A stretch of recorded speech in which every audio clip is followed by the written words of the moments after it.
Hello everyone. तो आज है हमारा डे 41।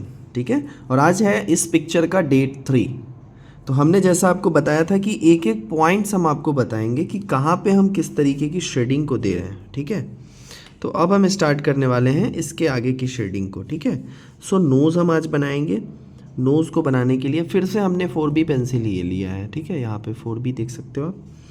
4B पेंसिल की मदद से हम इसे कंप्लीट करेंगे, और जब भी हमें डार्कनेस की ज़रूरत पड़ेगी हम यूज़ करेंगे 6B पेंसिल। ठीक है, आज इसको हम लगभग फेस की शेडिंग को ओवरऑल कंप्लीट करने वाले हैं। जितने देर की वीडियो हो आप बस देखेंगे, और जितना हो सके आप प्रैक्टिस करेंगे ताकि आप भी अपने ड्राइंग्स को इम्प्रूव कर पाएँ। सो आपको दे देना है डार्कनेस। जहाँ पे भी आपको लगे कि बहुत ज़्यादा डार्कनेस है वहाँ पे आपको डार्कनेस देना है और उसे मर्ज करना है। ठीक है, मर्ज करना इम्पॉर्टेंट है। अगर आप अपने ड्राइंग्स को मर्ज नहीं कर पाते हो तब यहाँ पे थोड़ा सा डिफ़िकल्टीज़ रह जाएगा आपके ड्राइंग्स में। हो सकता है कि वो उतना वैल्यू अचीव ना करे।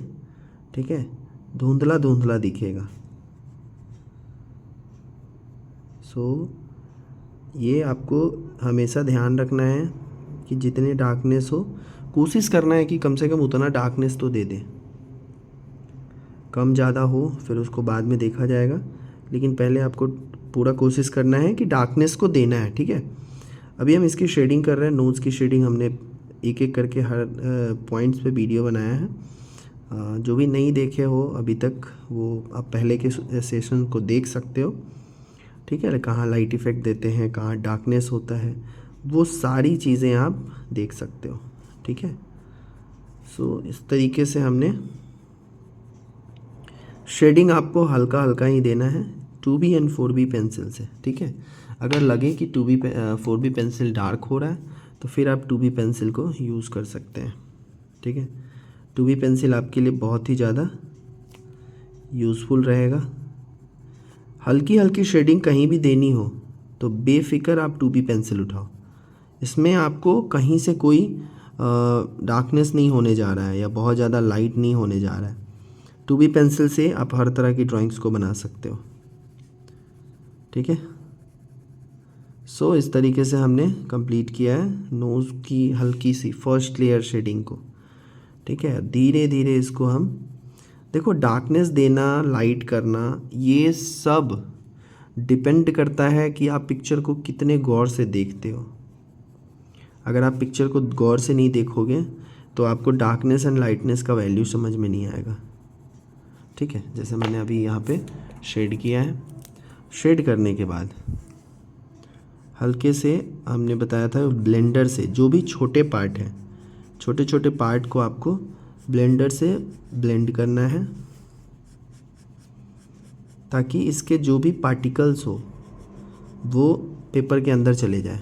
ठीक है, जितने भी पार्टिकल्स होते हैं जो आपके डस्ट से निकलते हैं, जो पेंसिल के डस्ट से निकलते हैं, वो सब चले जाते हैं पेपर के अंदर। डार्कनेस जहाँ भी हो बेहिचक आपको डार्क करना है। ठीक है, डरोगे डार्कनेस गायब हो जाएगा, वहाँ पे सिर्फ ब्लर दिखेगा, वैल्यू उसकी ख़त्म हो जाएगी। जितने डार्कनेस है उतने डार्कनेस आपको देने हैं। जितना लाइट शेड है सारे के सारे शेडिंग आपको ऐड करने हैं। जैसे नोज के बीच में हल्की सी शेडिंग है तो इस शेडिंग को हम बिना पेंसिल की मदद से हम इसे हल्का हल्का ब्लेंडर की मदद से देंगे। ठीक है, इस तरह से करके हमने नोज़ की शेडिंग को एक लेयर कंप्लीट किया है। ठीक है, अगर इसमें मान लो कि लगे कि जहाँ पे शेडिंग नहीं है हमने शेडिंग दे दी है तो फिर अब इरेज़र है, इरेज़र से उठा लो शेडिंग को। जहाँ पे भी लगे कि शेडिंग ज़्यादा है तो आपके पास इरेज़र है, फट से उसे कवर कर लो इरेज़ करके। ठीक है, टाइम लगता है, किसी भी चीज़ को सुंदर बनाने में समय लगता है। ठीक है, डार्कनेस के ऊपर लाइट इफ़ेक्ट होता है, जैसे नोज़ है, नोज़ के ऊपर हल्का सा लाइट इफ़ेक्ट होगा। लाइट इफ़ेक्ट देना बहुत ज़रूरी होता है। हमने स्टार्टिंग में बहुत सारे स्टिल लाइफ को आपको बताया है, स्टिल लाइफ, फ्लावर्स, ये सारी चीज़ें हैं, ये सारी चीज़ें हमने आपको बताई थी। तो इन सब को बना के आप अपने बेसिक पे फोकस कर सकते हो, ठीक है। बेसिक आपका अगर स्ट्रॉन्ग है तो फिर आपको ड्राइंग कहीं से कोई परेशान नहीं करेगा, कोई भी पार्ट परेशान नहीं करेगा। बेसिक हमारा थोड़ा सा स्ट्रॉन्ग नहीं होने की वजह से हम अपने ड्राइंग्स में मात खा जाते हैं। बेसिक को स्ट्रॉन्ग करना बहुत ज़रूरी है, क्योंकि जब तक बेसिक स्ट्रॉन्ग नहीं रहेगा आपके ड्राइंग्स अच्छे नहीं होंगे। जितने डार्कनेस है, वैल्यू है, सबको ऐड करो, जितना ऐड कर सकते हो। थोड़ा सा पेशेंस लाओ अपने अंदर, पेशेंस हर जगह से जनरेट होगा। आप खाते हो, बैठते हो, सोते हो, बाइक चलाते हो, साइकिल चलाते हो, हर चीज़ में आपको पेशेंस होना चाहिए, ठीक है। तभी जाके आपके ड्राइंग्स में पेशेंस इंक्रीज़ होंगे। आप हर बार सोचो कि आराम से कोई भी काम करना है, आराम से, तो इससे आपके पेशेंस जनरेट होंगे। ज़्यादा पेशेंस आपका जो है वो बढ़ेगा किसी भी काम को लेके। HB पेंसिल, 2B पेंसिल, हमने बताया लाइट शेडिंग के लिए HB पेंसिल बेस्ट है, ठीक है। शेडिंग के ऊपर हल्की सी पेंसिल की जो बारीकियां हैं उसको देने के लिए आपको शेडिंग के ऊपर हल्की सी शेडिंग और देनी पड़ेगी, ठीक है। तब जाके आप इसको क्लियरफाई कर सकते हो, सुंदर बना सकते हो, ठीक है। बहुत सारे टेक्सचर्स है स्किन में, उसको अभी हम अगर बताते हैं तो ये पोर्ट्रेट अगर 4 घंटे में कंप्लीट होना है तो ये लगभग 20 से 25 घंटे लग जाएंगे इसमें। तो इसके लिए हम इसे कंप्लीट नहीं कर रहे हैं, पूरे के पूरे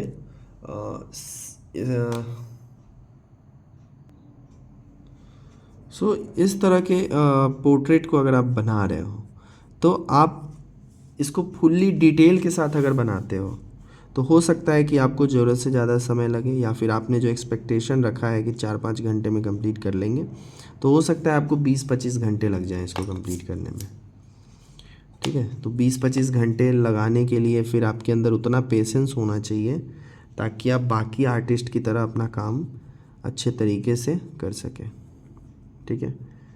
ये सबसे इम्पोर्टेंट होता है कि आप अपना पेशेंस आप में कितना है। आप जितना पेशेंस आप में होगा आपके ड्राइंग्स उतने ज़्यादा अच्छे होंगे। एक आर्टिस्ट के अंदर पेशेंस ही उसके काम को इम्प्रूव कर सकता है। हम एक काम को, मान लो एक पोर्ट्रेट है, अगर उसमें 2 घंटे दे के बनाते हैं, सेम पोर्ट्रेट को अगर हम 15 मिनट में बनाते हैं और उसी सेम पोर्ट्रेट को अगर हम 15 घंटे 20 घंटे दे के अगर बनाते हैं तो फिर आप उसी का अंतर समझ लो कितना का डिफरेंस होगा उस पोर्ट्रेट में, ठीक है। तो सारी चीज़ें आपके सामने हैं, बस आपको अपने अंदर के पेशेंस को जनरेट करना है। जब ये खुद जनरेट होने लगेगा, अब जनरेट कैसे होगा पेशेंस, तो आपको कोई भी काम करना है बस ध्यान से या आराम से करना है। जब ये सोच लोगे कि ये काम आराम से करना है तब आपके अंदर वो पेशेंस आ जाएंगे, ठीक है। अभी जैसे पेंसिल को हमने इस तरीके से पकड़ा है, हमें हल्की सी शेडिंग देनी है, ठीक है, हल्की सी शेडिंग देनी है और इसे मर्ज भी करना है। तो हम सिंपली इसको मूव करेंगे इस तरीके से हल्के हाथ से। जितना हल्के हाथ से इसको मूव करोगे ये शेडिंग देगा, एक लेयर शेडिंग देगा, फिर आप इसको मर्ज करके इसको मिला के फिर सेकंड लेयर शेडिंग को इसमें ऐड करेंगे, ठीक है। शेडिंग आपको इसी तरीके से देना होता है, शेडिंग देना है, इरेज करना है, शेडिंग देना है, इरेज करना है। अभी आपको एकदम लाइट लग रहा होगा, ये बहुत ही ज़्यादा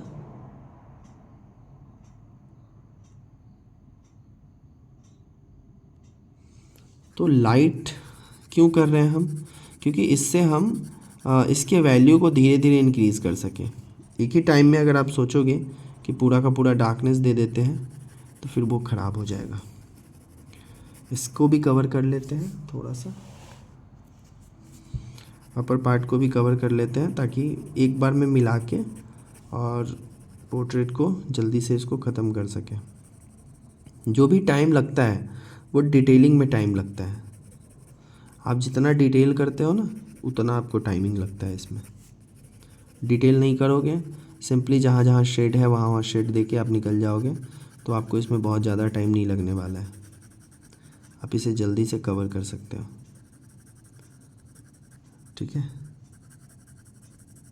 सो ये हो गया हमारा जो लाइट इफ़ेक्ट वाला पोर्शन है। जैसे ये वाला पोर्शन है लाइट इफ़ेक्ट का है, हम इसे ऐसा ही छोड़ देंगे। हमने बताया था कि आपको एक टिश्यू लेना है, टिश्यू को कुछ इस तरीके से फोल्ड कर लेना है। ठीक है, कुछ इस तरीके से फोल्ड करके आपको स्क्वायर शेप में, ठीक है, एक कोन बना लेना है और इस कोन से आपको प्रेशर देना है।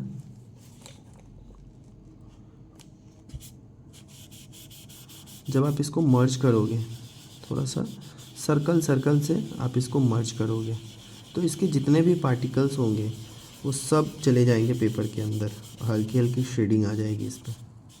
देखो एक लेयर सुंदर सा शेडिंग आ गया इस पर। ठीक है, और ये बहुत ज़रूरी होता है। अगर आप ये पोर्शन को इस तरह के वर्क को अगर आप कंप्लीट करते हो शेडिंग के लेयर को ऐड करके, तब आपके ड्राइंग्स बेटर होंगे पहले से। ठीक है, आपने जिस तरीके से ड्राइंग बनाया है डजेंट मैटर, अभी से पहले आप जैसे बनाते हो कोई दिक्कत नहीं है। अब जो आपको ड्राइंग्स बनाने हैं वो इसी तरीके से लेयर वाइज शेडिंग को ऐड करके बनाना है।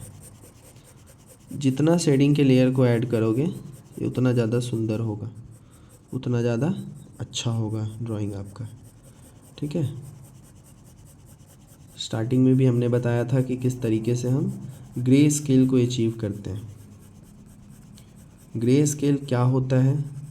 तो ग्रे स्केल हमारा जो शेडिंग होता है, जैसे पेंसिल जो होते हैं हमारे वो ग्रे होते हैं, ग्रे कलर के होते हैं। ठीक है, चारकोल होता है वो ब्लैक होता है, ग्रेफाइट पेंसिल जो होता है वो ग्रे होता है।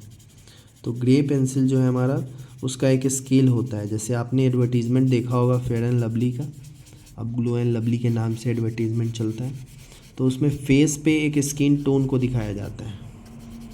स्किन टोन डार्क से लाइट, लाइट से डार्क, अब जैसे भी देखो उसको कोई दिक्कत नहीं है। तो वही सेम चीज़ होता है कि ग्रे में वही सेम टोन को अगर आप ब्लैक एंड वाइट में कन्वर्ट करते हो तो वो ग्रे हो जाता है। ठीक है, अगर ग्रेफाइट की बात करें तो ग्रे टोन उसी से बनता है, तो उसे ही दिखाया जाता है इस ड्राइंग्स में।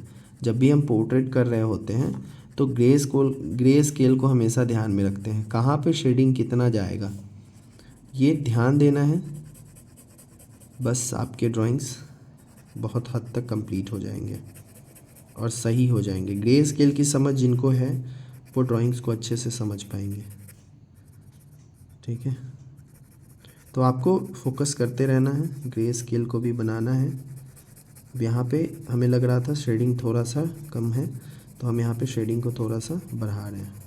ठीक है, ये लेयर वाइज हमने 3 लेयर शेडिंग की है इस पर। अभी आपने जैसे देखा कि हमने 3 लेयर शेडिंग दी है इस पर, और इस तरह से लेयर वाइज करके हम शेडिंग को आगे बढ़ा रहे हैं। ठीक है, फेस को कवर करेंगे, जब हेयर्स को कवर करेंगे तब हमें लगेगा कि और शेडिंग चाहिए होगा तो फिर हम और शेडिंग को ऐड करेंगे। ठीक है, पिछली वीडियो को भी आप देखेंगे कि आइज़ को मैंने किस तरीके से शेड किया है, नोज़ को तो अभी हमने शेड किया है। अभी हम नोज़ को इसको कंप्लीट किया, नोज़ और हमारा जो ये शेडिंग पोर्शन है हमने इसे कंप्लीट किया है। अब हम कवर करेंगे हेयर्स को। ठीक है, क्योंकि अब हेयर्स लिप्स बच जाता है, लिप्स को कंप्लीट करके और फिर हेयर्स को कंप्लीट करेंगे। तो लिप्स के कंप्लीट करने के बाद जो अगला सेशन होगा हमारा वो होगा हेयर्स पे। ठीक है, और ईयर भी हो सकता है उसमें, ईयर्स एंड देन यहीं से बगल से हेयर्स को कवर करते हुए हो सकता है एक पोर्शन में हमारा हेयर्स हो और दूसरे पोर्शन में हमारा बियर्ड हो, ठीक है। हेयर और बियर्ड को दोनों 2 पार्ट में डिवाइड करके बनाएंगे, ठीक है। देखो अभी जब लिप्स की शेडिंग को स्टार्ट हम कर रहे हैं तो कुछ नहीं, स्टार्टिंग आपको लाइट पेंसिल से करना है, लाइट शेड देना है, मिला देना है, ठीक है। एक लाइट शेडिंग और उसके बाद इसको मर्ज किस चीज़ से करना है, तो हमने बताया कि जो छोटा पार्ट होगा उसको ब्लेंड कर देना है और जो बड़ा पार्ट होगा उसको पेंसिल से ये ब्रश से आपको मिला देना है। जैसे 2B से हमने शेडिंग दे दिया है, अब 4B से हम शेडिंग को बढ़ाने वाले हैं। ये 4B पेंसिल हम यूज़ कर रहे हैं, ठीक है। डार्कनेस अगर आप देते हो तो याद रखना कि डार्कनेस के साथ एक शेडिंग होता है जो कि मर्ज भी होता है, ठीक है। और इसको मर्ज करना आपका काम है।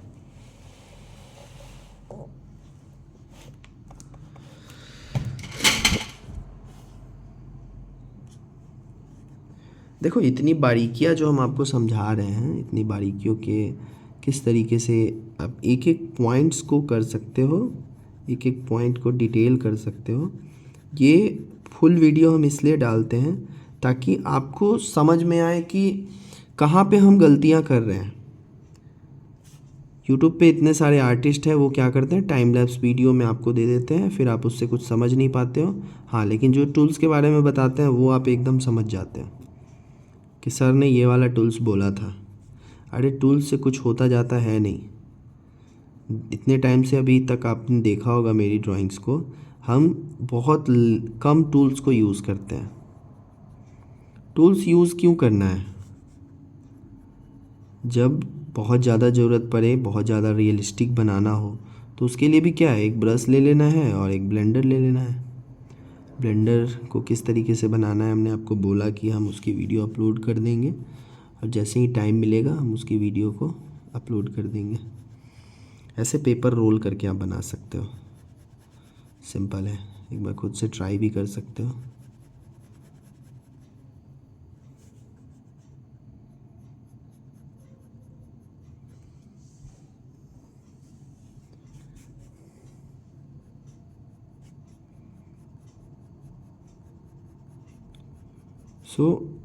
ये हमने लगभग कंप्लीट कर लिया है। अब एक लास्ट जो फाइनल डार्कनेस है वो हम दे देते हैं 8B पेंसिल से, ठीक है। 8B पेंसिल से जब आप डार्कनेस को दे देते हो तो ये आपका फाइनल हो जाता है। और फाइनल डिटेल, फाइनल टच बहुत ज़रूरी होता है किसी भी चीज़ में। जब हम अपनी बात करें तो जब हम आर्टवर्क कंप्लीट करते थे तो सर को दे देते थे फाइनल टच देने के लिए, और उसमें जब वो फाइनल टच देते थे तो बैठ के बस देखते रहते थे उसको कि कहाँ पे फाइनल टच आ रहा है, पोर्ट्रेट के कौन से पार्ट पे हम फाइनल टच दे रहे हैं और कहाँ पे ज़रूरत है। वो सारी चीज़ें हम देखते रहते थे, क्योंकि हमने जिस चीज़ को कंप्लीट नहीं किया है सर ने उसे कंप्लीट किया है। तो जो भी गलतियां हैं जो हमें दिखाई नहीं दी, सर को वो गलतियां एकदम एक बार में दिखाई दे देती हैं। जैसे आप अगर बना के आप हमें अपना पोर्ट्रेट दिखाओगे तो हम एक बार में आपकी गलतियों को पकड़ लेंगे, लेकिन आपको लगेगी कि आपने जो बनाया है वो बहुत हद तक सही है, ठीक है। हेयर्स वगैरह बनाएंगे, बियर्ड वगैरह, इसके लिए बहुत सारे टूल्स यूज़ होते हैं और वो टूल्स हम आपको बताएंगे कि फ्री में कहाँ से अवेलेबल करें, ठीक है। फ्री में भी टूल्स अवेलेबल हैं हमारे आसपास, आपको बताएंगे अगली वीडियो में जब हम हेयर्स की ड्राइंग को कंप्लीट करेंगे। तो आज के लिए हमारा सेशन यहीं पे ख़त्म होता है, मिलते हैं अगली वीडियो में। Thank you, have a nice day.